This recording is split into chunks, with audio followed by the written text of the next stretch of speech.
بسم الله الرحمن الرحيم. الحمد لله نحمده ونستعينه ونستغفره ونعوذ بالله من شرور أنفسنا ومن سيئات أعمالنا.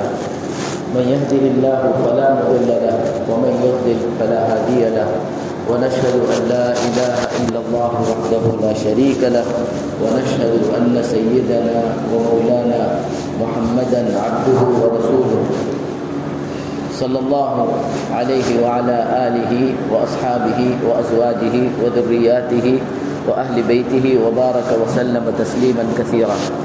أما بعد، فأعوذ بالله من الشيطان الرجيم. بسم الله الرحمن الرحيم. ولو شاء ربك لجعل الناس أمة واحدة ولا يزالون مختلفين إلا من رحم ربك.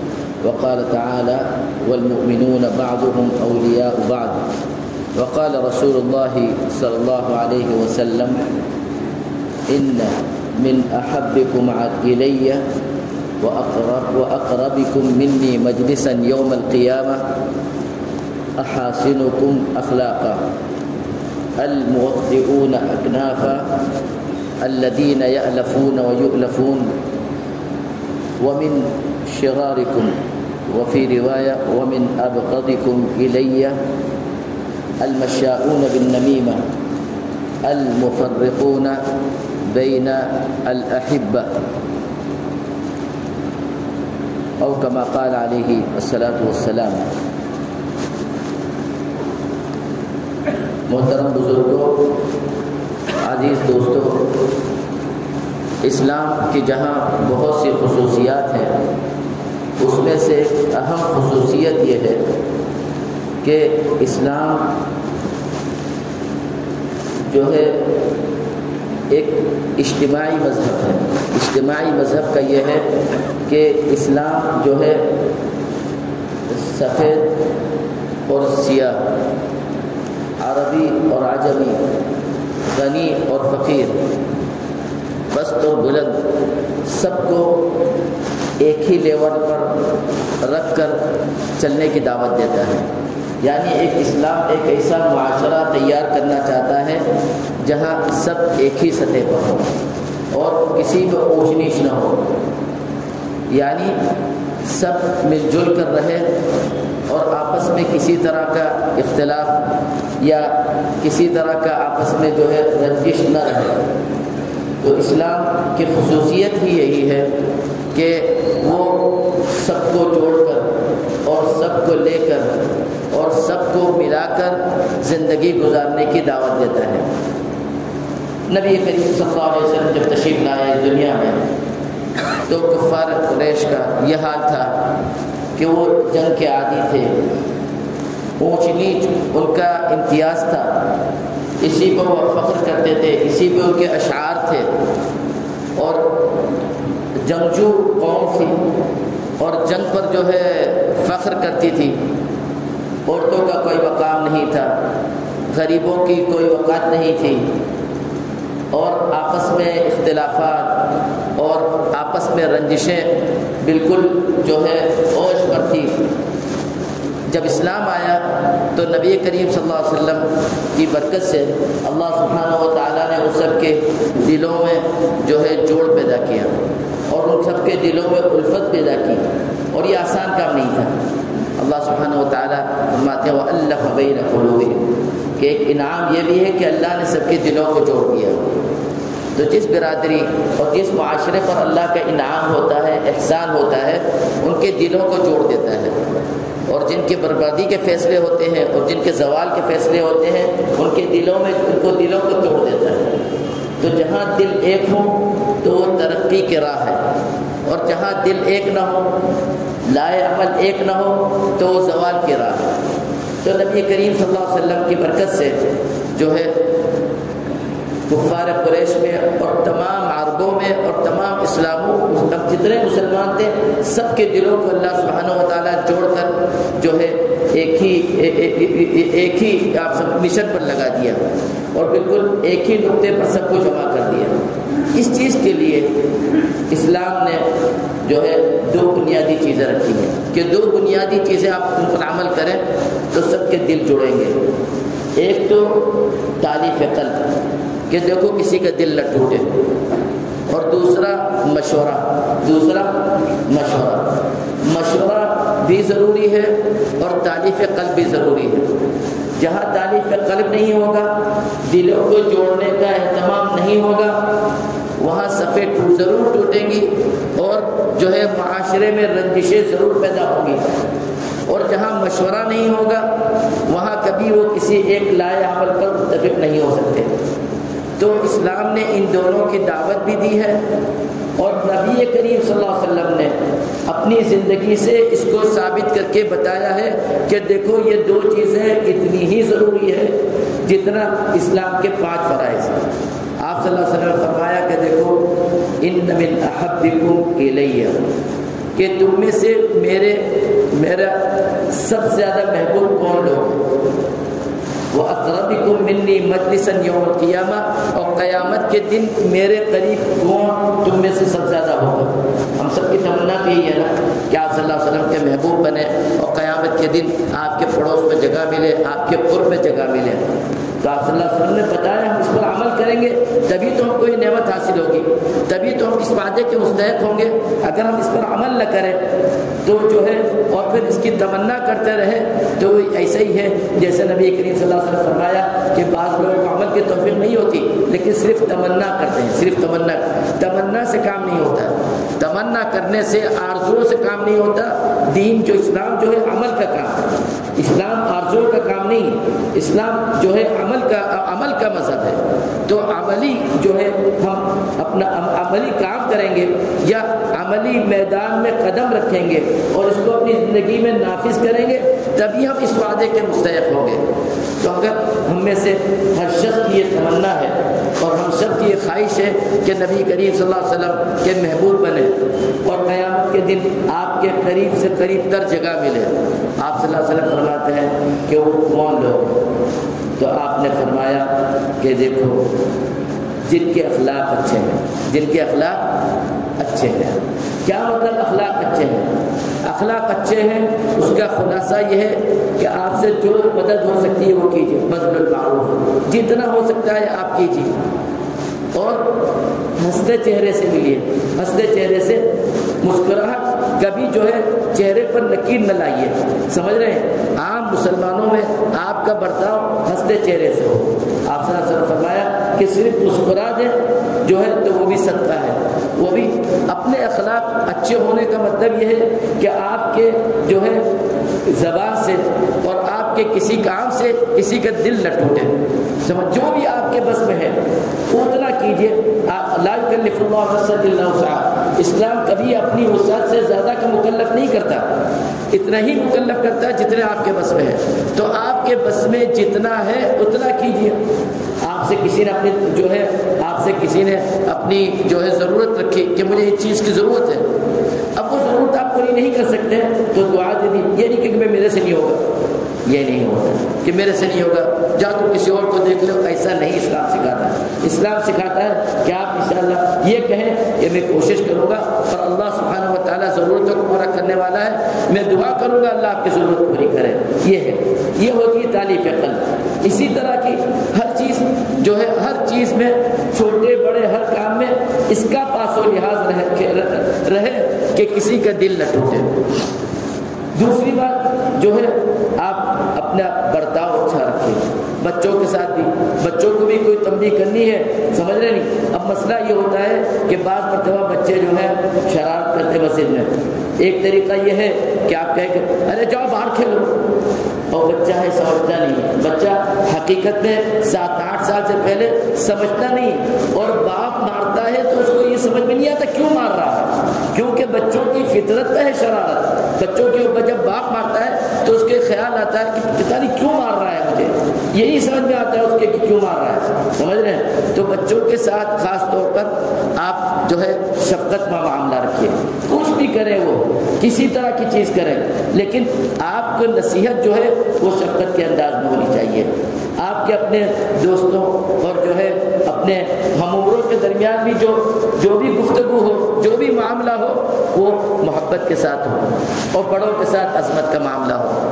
یہ ہے اچھے اخلاق۔ پھر آپ صلی اللہ علیہ وسلم فرمایا کہ دیکھو پہلی چیز تو تمہیں اپنے اخلاق درست کرنے ہیں، دوسری چیز الموطئون اکناف، نرمی اپنے اندر پیدا کرو۔ جہاں سختی آئے گی، جتنی سختی آئے گی اللہ سے دور رہو گے، جتنی سختی آئے گی، حتیٰ کہ دین میں بھی سختی آئے گی تو اللہ سے دور ہو جاؤ گے۔ نبی کریم صلی اللہ علیہ وسلم فرمایا کہ الدین یسر، دین آسانی کا معاملہ ہے، لا تشددوا علی انفسکم او کما قال علیہ الصلوۃ والسلام، اپنے اوپر سختی کا معاملہ نہ کرو، شدت کا معاملہ نہ کرو۔ کیوں کہ تم شدت کا معاملہ کرو گے تو جو ہے اللہ کی طرف سے بھی شدت کا معاملہ ہوگا۔ جو زیادہ شدت کا راہ اختیار کرتا ہے نا، جو اللہ سبحانہ و تعالیٰ پھر اس کے ساتھ اسی طرح معاملہ کریں گے کہ تو نے میری مخلوق کے ساتھ جو ہے، میں نے تم کو علم دیا تھا، میں نے تم کو مرتبہ دیا تھا، میں نے تم کو مقام دیا تھا، بیچارے ان لوگوں کے ساتھ جو تم سے نیچے تھے ان کے ساتھ تم نے سختی کا معاملہ کیا، تو آج میرا تیرا معاملہ، میں بھی تیرے ساتھ ایسے ہی معاملہ کروں گا۔ من شق علی المسلمین شق اللہ علیہ، جو مسلمانوں میں سختی سے، مسلمانوں کے ساتھ معاملہ میں سختی کا معاملہ کرتا ہے، کسی طرح کی نرمی، کسی طرح کی لچک نہیں ہوتی، اللہ سبحانہ و تعالیٰ پھر اس کے ساتھ بھی اسی طرح کا معاملہ کرتے ہیں۔ تو الموطئون اکناف، کہ دیکھو نرمی اپنے اندر پیدا کرو۔ پھر الذین یألفون ویؤلفون، کہ دیکھو جو خود بھی دوسروں سے محبت کرتے ہیں اور دوسروں کو بھی اپنے قریب کرتے ہیں، یعنی لوگ اس سے محبت کرتے ہیں اور اس کو بھی دوسرے سے محبت ہے۔ آپ کے ساتھ کسی طرح کا کوئی معاملہ کرے اور کسی طرح کی تکلیف کا معاملہ کرے، اللہ کے لیے بھول جائیے، آج کریے، آپ 2 گھنٹے کے بعد اس کو دل میں نہ رکھیے، اس کو ہوا نہ دیجیے۔ مومن کا دل اس کے لیے ہے ہی نہیں کہ جو رنجشوں پہ رنجشوں سے کسی وقت موت آ جائے اور یہ سارے معاملات لے کے اللہ کے سامنے چل رہے ہیں۔ آپ وہ رکھے آپ اپنے دل میں معاملہ نہ رکھیے، آپ اپنے دل میں رنجشیں نہ رکھیے۔ الذین یألفون ویؤلفون، کہ خود بھی دوسروں سے محبت کرتے ہیں اور خود بھی دوسروں سے اچھا معاملہ کرتے ہیں اور کوشش یہ کرے کہ دوسروں کا معاملہ بھی اس کے ساتھ اچھا رہے۔ اور پھر نبی کریم صلی اللہ علیہ وسلم فرمایا کہ دیکھو ان من ابغضکم علی، اور تم میں سے جو ہے سب سے زیادہ نفرت میری امتی میں سے کن لوگوں سے، کتنی سخت بات ہے۔ نبی کریم صلی اللہ علیہ وسلم کو اگر بغض ہو اور نبی کریم صلی اللہ علیہ وسلم کو نفرت ہو تو اس کو کون مسلمان برداشت کر سکتا ہے؟ لیکن آپ صلی اللہ علیہ وسلم فرمائے کون لوگ ہیں؟ المشاؤون بالنمیمہ، المفرقون بین الاحبہ، ایسی بات قصداً لوگوں کے درمیان کرے جس سے جو ہے صفیں ٹوٹے اور جس سے جو ہے اتحاد میں اختلاف پیدا ہو۔ یہ لوگ، یعنی آپ جو ہے اس طرح کی بات لوگوں کے درمیان کر رہے ہیں تاکہ لوگ جڑے نہیں اور لوگوں کے دل ایک نہ ہو، لوگوں کی صفیں ٹوٹے، لوگوں میں اختلاف پیدا ہو، یہ ہے، سمجھ رہے ہیں؟ المشاؤون بالنمیمہ، اس کی بات اس کی کہی یا اس کی بات اس کو پہنچا دی، آپ کی بات سے کسی گھر میں جھگڑا پیدا ہو گیا تو یاد رکھیے جہنم میں داخل نہیں، جنت میں داخل نہیں ہو سکتے۔ لا يدخل الجنت نمام، آپ صلی اللہ علیہ وسلم کی بات ہے، میری بات نہیں ہے، آپ صلی اللہ علیہ وسلم کی بات ہے۔ تو کوشش یہ کیجئے کہ کسی کی بات کسی تک نہ پہنچائیے اور جو ہے کوئی اس طرح کی بات نہ کیجئے کہ آپ کی بات کی وجہ سے جو ہے وہ مسلمانوں کی صفوں میں داخل نہ ہو، اتحاد سے اختلاف کی طرف آئے۔ پھر نبی کریم صلی اللہ علیہ وسلم فرمایا اخیر میں وہ لوگ ہیں کہ جو ہے ایک رفاہی کام کرنے والے اور بری لوگ ہیں، ان کے لیے مشکلات کھڑی کریں، اس کے لیے مشکلات کھڑی کریں۔ منافقین جو ہے نبی کریم صلی اللہ علیہ وسلم کے زمانے میں کیا کرتے تھے؟ منافقین نبی کریم صلی اللہ علیہ وسلم کے زمانے میں ان کا ایک کام تھا، وہ یہ، جہاں اور مصیبتیں تھیں، ایک مصیبت یہ بھی تھی کہ مسلمانوں کے متعلق مختلف تفسیریں کرتے تھے۔ جو مالدار تھے، جن کو اللہ نے پیسے دے رکھے تھے، کہ دیکھو دکھلاوے کے لیے یہ کر رہا ہے اور اتنے پیسے لا کے نبی کریم صلی اللہ علیہ وسلم کو دیا تاکہ واہ واہ، اور بیچارے غریب جو ہے چند کھجوریں لا کے آپ صلی اللہ علیہ وسلم کی خدمت میں پیش کرتے تھے تو ان کا مذاق اڑاتے تھے کہ دیکھو 4-5 کھجوروں سے کیا ہونے کا، 2 کھجور لے کر آیا، ذرا شرم نہیں آئی اس کو۔ تو منافقین کا یہ کام تھا، کسی کام کو سراہتے نہیں تھے۔ اگر آپ کے اندر یہ خصلت ہے تو سمجھ لیجئے کہ منافقین، نبی کریم قرآن کریم جو ہے اس کام کو جو ہے بیان کرتا ہے اور پھر اس پر عذاب کیا ہے یہ دیکھیے. قرآن کریم کہتا ہے فَيَسْخَرُونَ مِنْهُمْ, مسلمانوں کے کام کا مذاق اڑاتے ہیں. سخیر اللہ منہم, اللہ ان کا مذاق اڑائے گا, اللہ ان کا مذاق اڑائے گا. وہ قرآن کو مسلمانوں کے کام کا مذاق اڑاتے ہیں. نیتیں اللہ کو معلوم ہے, نیتیں اللہ کو. آپ کو کوئی حق نہیں ہے کسی کی نیت پہ دخل دینے کا. آپ کو کوئی حق نہیں کہ آپ کہیں کہ دیکھو لوگوں کی واہ واہ کے لیے روزے رکھ رہا ہے, لوگوں کی واہ واہ کے لیے نماز پڑھا ہے, ارے دیکھو اتنا خرچ کر رہا ہے لوگوں کے لیے. آپ کو کوئی حق نہیں بنتا, یہ اس کا رب فیصلہ کرے گا. آپ اس کے رب نہیں ہے, نہ اللہ نے تو مسلط کیا ہے. حضرت عمر رضی اللہ عنہ کے زمانے میں جب کسی نے کہا کہ فلاں جو ہے آپ یقین مانیے کہ وہ مخلص نہیں ہے, تو حضرت عمر رضی اللہ عنہ نے بڑی اچھی بات کہی. کہنے لگے ہمارا معاملہ تو ظاہر تک ہے, اندر کی بات اللہ پہ چھوڑ دو, اندر کی بات اللہ پہ چھوڑ دو, اللہ فیصلہ کریں گے. تو مسلمانوں کے جن معاملات میں جو لوگ اس طرح کے تبصرے کرتے ہیں, اللہ سبحانہ و تعالیٰ فرماتے ہیں کہ وہ مسلمانوں کا مذاق اڑاتے ہیں, اللہ ان کو مذاق اڑائے گا. وَلَهُمْ عَذَابٌ أَلِيمٌ, وَلَهُمْ عَذَابٌ علیم, اور ان کے لیے دردناک عذاب ہے, ان کے لیے دردناک. اور اللہ نہ کرے اگر جو ہے خدا نہ کرے ان اعمال کی وجہ سے ایمان پر خاتمہ نہ ہوا تو پھر لاکھ ضروریت استغفر لهم او لا تستغفر لهم لن يغفر الله لهم. آپ اس کے لیے استغفار کریں یا استغفار نہ کریں, اللہ کبھی ان کی مغفرت نہیں کرے, کبھی ان کی مغفرت. تو بعض گناہ جو ہے آدمی کا خاتمہ خراب کرتا ہے, بعض مذاق جو ہے آدمی کو سوء خاتمہ تک پہنچاتا ہے, اور بعض جملے جو زبان سے نکلتے ہیں یہ آخری وقت میں ایمان کے سلب ہونے کے نتیجہ ہوتے ہیں. سمجھ رہے ہیں؟ تو اس سے بڑا ڈریے. زبان جو ہے اللہ نے جو دی ہے اس کو بالکل جو ہے بالکل آزاد نہ چلائیے, اس پر لگام رکھیے, بے سوچے سمجھیے اس کو مت چلائیے. اور ہر جملہ بولنے کے وقت ذرا سوچ سمجھ کے بولیے. اور بعض تبصرے بڑے خطرناک ہوتے ہیں, بعض تبصرے بڑے خطرناک ہوتے ہیں. تو یہ ہے.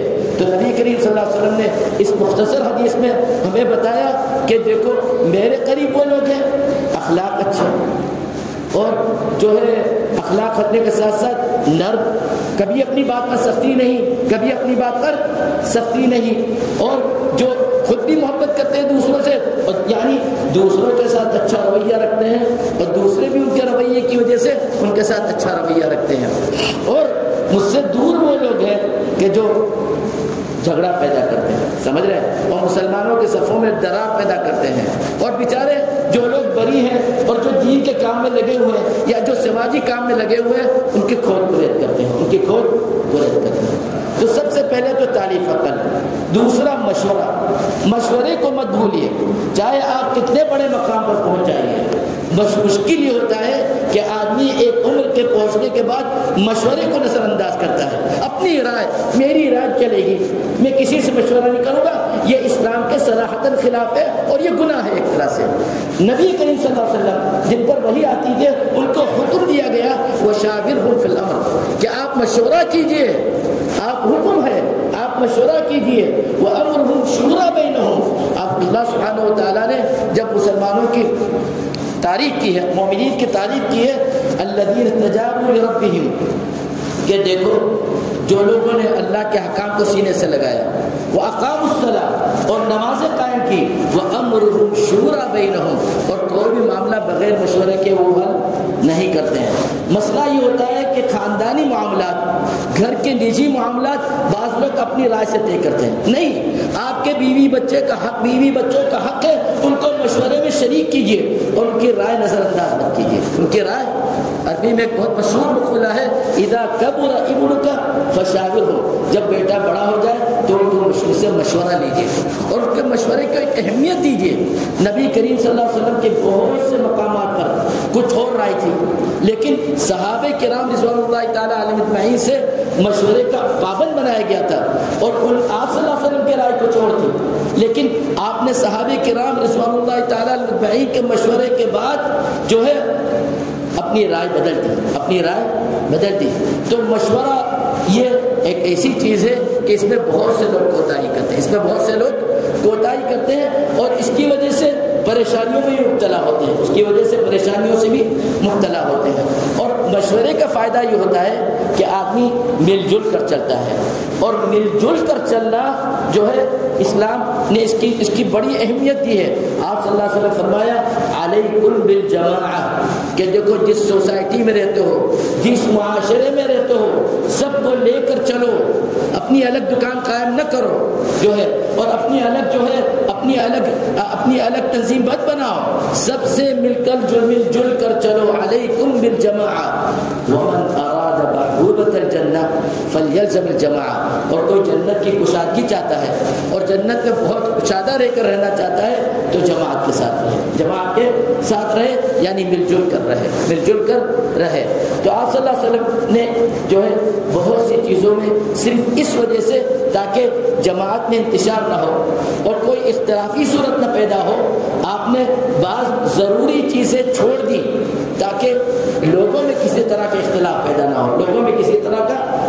پیدا نہ ہو۔ آپ کی بہت مشہور حدیث ہے، آپ نے حضرت عائشہ رضی اللہ عنہ سے کہا کہ میری تمنا ہے کہ میں خانہ کعبہ کو حضرت ابراہیم علیہ السلام کے طرز پر بنا دوں، کیونکہ حضرت ابراہیم علیہ السلام کے زمانے میں تو حضرت ابراہیم علیہ السلام نے جو خانہ کعبہ بنایا تھا وہ مستطیل تھا، وہ مربع نہیں تھا، چار کونے، وہ ایک طرف سے جسے حتیم کا حصہ کہتے ہیں وہ حصہ شامل تھا۔ دوسرا زمین سے لگا دو، آج خانہ کعبہ اوپر ہے، دروازے اوپر ہے، میں دروازوں کو نیچے لے آؤں اور 2 دروازے بنا دو، جہاں آج کل دروازہ ہے وہ اور پیچھے دوسرا دروازہ، میری تمنا ہے۔ لیکن مسئلہ یہ ہے کہ ہماری قوم نے ابھی اسلام قبول کیا ہے۔ اب اگر میں خانہ کعبہ جو ہے اس کو توڑ دوں گا اور اس میں تعمیر کروں گا تو لوگوں میں انتشار پیدا ہوگا، تاکہ لوگ ایک رہے میں کام نہیں کروں گا، لوگ ایک رہیں، دیکھیے لوگ ایک رہیں اس لیے میں کام نہیں کروں گا۔ آپ صلی اللہ علیہ وسلم جب غزوہ بدر کے لیے نکلے تو صحابہ کرام، آپ کو تو وحی تھی، آپ کو تو وحی آتی تھی، جب تک وحی نہیں آئی تھی آپ نے کبھی جنگ کا فیصلہ نہیں کیا، جنگ کا فیصلہ کیا اللہ کے حکم کے بعد، وحی آنے کے بعد، لیکن مشورہ کیا، صحابہ کرام رضوان اللہ تعالیٰ علیہ اجمعین سے مشورہ کیا، اشیروا علیہ، مجھے مشورہ دو، اور ان کے مشورے کے بعد نکلے، یہ سکھانے کے لیے کہ اپنی ہر چھوٹی بڑی بات میں مشورہ کرو، اور اس کا تم کو حکم دیا گیا اور اس کا پابند تمہیں بنایا گیا ہے۔ تو جو ہے آپ صلی اللہ علیہ وسلم مشورے کے بعد نکلے، پھر بدر میں پہنچنے کے بعد آپ صلی اللہ علیہ وسلم نے ایک جگہ قیام کیا، اور وہاں قیام کرنے کے بعد جو ہے جب آپ نے کہا کہ ٹھہر جاؤ، حضرت حباب بن منذر رضی اللہ عنہ آنے کے بعد عرض کیا یا رسول اللہ یہ جگہ جہاں آپ ٹھہرے ہیں کیا اللہ کی وحی ہے یا آپ کی رائے؟ کہنے میری رائے میں یہی مناسب سمجھتا ہوں، تو کہا نہیں ہے، ہم لوگوں کی رائے یہ نہیں ہے، آپ یہاں سے چلیے، آگے پانی ہے وہاں آپ کو قیام کرنا ہے۔ تو آپ نے کہا ٹھیک ہے۔ کہنے کا مقصد یہ ہے کہ وہ تو نبی کریم صلی اللہ علیہ وسلم تھے، مشورے کے بعد انہوں نے اپنی رائے بدل دی، تو ہماری کیا حیثیت ہے کہ ہم اپنی رائے پر کو مضبوط قائم رہیں اور اپنی رائے پر ہم جو ہے متعصب رہیں، اپنی رائے کو پکڑ کے رکھیں۔ بہرحال خلاصہ میرے کہنے کا یہ ہے کہ میرے محترم بزرگوں اور عزیز دوستوں، جو ہے زندگی جو ہے ہمیشہ رہنے کی نہیں ہے۔ آپ کوئی ایسا کام کر کے نہ جائیے کہ آنے والی نسلیں کہیں کہ فلاں آدمی کی وجہ سے یہ ہوا کہ جو ہے لوگوں کا مسئلہ ایک ہوا اور اس کا مسئلہ اپنی دوسری دکان دوسرے دن لگائی اور لوگوں کی دکان، یہ چیزیں ایسی ہے نسل در نسل لوگ یاد کریں گے، آنے والی نسلیں اس کو یاد کریں گی، آنے والی نسلیں اس کو کریں گی۔ یاد رکھیے میری بات، کہنے کا مقصد یہ کہ کوئی کام ایسا اپنے معاشرے میں نہ کیجیے کہ جو جماعت سے ہٹ کر ہو۔ جماعت کے جو لوگ بڑے ہیں سب کا آپ احترام کریں اور کوشش یہ کیجیے کہ سب مل جل کر چلیں، اور مل جل کر اگر ہم کام کریں گے تو اس میں ترقی ہے، اور اسلام اسی کا ہمیں حکم دیتا ہے، وَتَعَاوَنُوا عَلَى الْبِرِّ وَالتَّقْوَى، نیکی پر سب ایک ساتھ مل جل کر تعاون کرو، نیکی پر ایک ساتھ مل جل کر کام کرو، اس میں خیر و برکت ہوگی اور اسی میں ہماری کامیابی اور بہبودی ہے۔ اللہ سبحانہ و تعالیٰ جو ہے مجھے اور آپ کو اس پر عمل کرنے کی توفیق عطا فرمائے۔ اس سے متعلق بہت اہم چیزیں تھیں، اللہ نے زندگی دی تو پھر کسی اور موقع پر سبحان ربک رب العزت عما یصفون وسلام علی المرسلین والحمد للہ رب العالمین۔